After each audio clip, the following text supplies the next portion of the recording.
Bonjour et bienvenue à l'invité de Thierry Dim. Nous sommes aujourd'hui au Cameroun dans le cadre de Promote qui est le premier salon économique international d'Afrique centrale. Nous avons le plaisir d'accueillir Monsieur Pierre Zoumbak. Bonjour Monsieur Zoumbak. Bonjour. Vous êtes l'initiateur ou alors le porteur du projet Promote. Quel bilan est-ce que quel est le bilan de cette cinquième édition?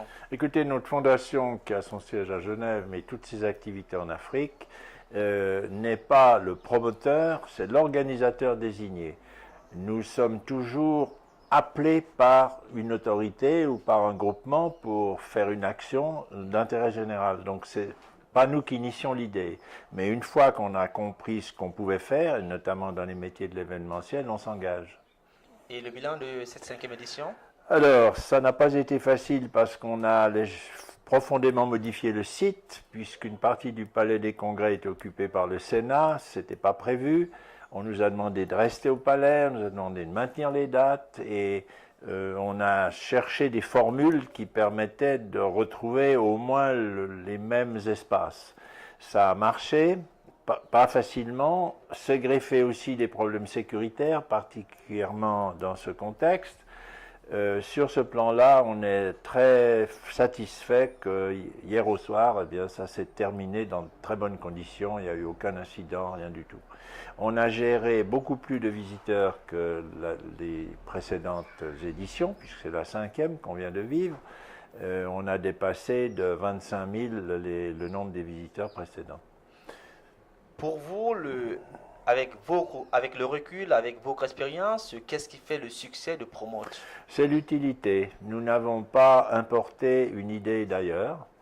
C'était à la base le projet de mandat qu'on nous donnait, c'était de valoriser, de faire mieux comprendre l'économie camerounaise à travers les entreprises. Le secteur privé mis en évidence, ce secteur privé est invité à venir s'expliquer, à venir dire ce qu'il fait, son savoir-faire, les partenariats et les relations qu'il souhaite, et aussi de montrer sa fabrication, ses produits. Alors, notre équipe, depuis son arrivée ici au Cameroun, elle a été surprise par le dynamisme économique au Cameroun. Et lorsqu'on se promettait autour des stands à Promote, on a également pu constater il y avait beaucoup d'exposants qui venaient d'autres pays que le Cameroun. Est-ce que c'était voulu? Ah, tout à fait. Le concept de base qu'on nous a proposé et que nous avons admis après réflexion et observation du contexte, c'est que la majorité des espaces sera toujours pour des exposants camerounais, le secteur privé camerounais. Pourquoi? Parce que ça donne un échantillon d'une économie nationale. Et c'est cet échantillon multisectoriel qui est présent, qui attire l'intérêt des entreprises étrangères, d'abord africaines, d'abord d'Afrique centrale, africaine et de plus loin, dont le Nord, l'Europe et le Nord-Amérique, et l'Asie et l'Amérique du Sud aussi, qui viennent pour s'intéresser à une possibilité de faire des affaires en Afrique centrale. En fait, il faut avoir cet intérêt. C'est pas un salon international comme ça, sur un modèle très général où on ne sait plus très bien pourquoi on vient. C'est ciblé, on a ciblé. Et je pense que cette cible rassure les gens et que le critère d'utilité est mieux compris. Alors, pour vous aujourd'hui, est-ce qu'il y a encore des réticences de la part de certaines entreprises, par exemple européennes, à venir à Promote? Oh, les réticences, il y en aura toujours. Le monde est fait de réticences et de non-réticences. Alors là, c'est aucun problème.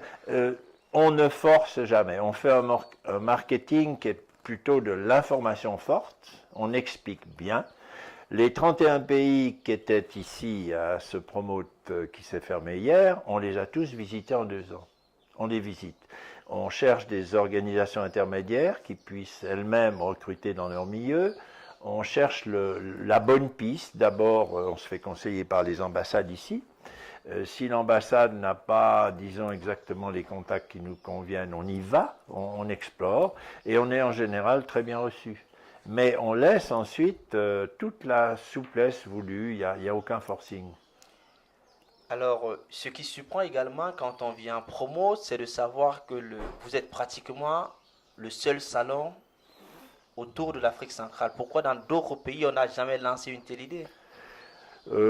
C'est difficile de répondre à la place des autres.